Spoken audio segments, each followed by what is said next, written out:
સુરત શહેરમાં કાયદો અને વ્યવસ્થાની સ્થિતિ કથળતી લાગે છે। સથાણા વિસ્તારમાં બે અલગ અલગ જગ્યા પર લૂંટની ઘટના સામે આવી છે। મારુતિ કારમાં આવેલા 4 જેટલા લૂંટારુઓએ આ લૂંટને અંજામ આપી ફરાર થયા હતા, પરંતુ પોલીસે ગણતરીના કલાકોમાં આરોપીઓને ઝડપી કાયદાનો પાઠ ભણાવ્યો હતો। પોલીસ પાસેથી મળતી માહિતી મુજબ 4 આરોપીઓ એક કારમાં આવીને સથાણા વિસ્તારમાં બે અલગ અલગ જગ્યાએ લૂંટ ચલાવી હતી। આરોપીઓએ પહેલી ઘટના સમયે એક વ્યક્તિ પાસેથી રોકડ રકમ અને દાગીના લૂંટી લીધા હતા। ત્યારબાદ થોડા સમયમાં જ બીજી જગ્યાએ જઈને તેમણે બીજી લૂંટ ચલાવી હતી। ઘટના પરથી લાગી રહ્યું છે કે લૂંટારુઓને પોલીસનો કોઈ ડર જ ન હતો અને તેઓ બેફામપણે કારમાંથી ઉતરી લૂંટ ચલાવી ભાગી છૂટ્યા હતા।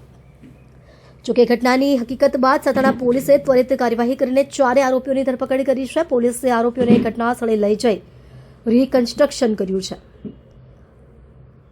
આ બનાવે પોલીસની રાત્રિ પેટ્રોલિંગ વ્યવસ્થા પર ગંભીર સવાલ ઉભા કર્યા છે। સ્થાનિક લોકોમાં એવી ચર્ચા પણ ચાલી રહી છે કે એક જ દિવસમાં એક જ વિસ્તારમાં બે લૂંટ થઈ જતા પોલીસ પેટ્રોલિંગ કરતી હોવાની વાત કરી રહી છે।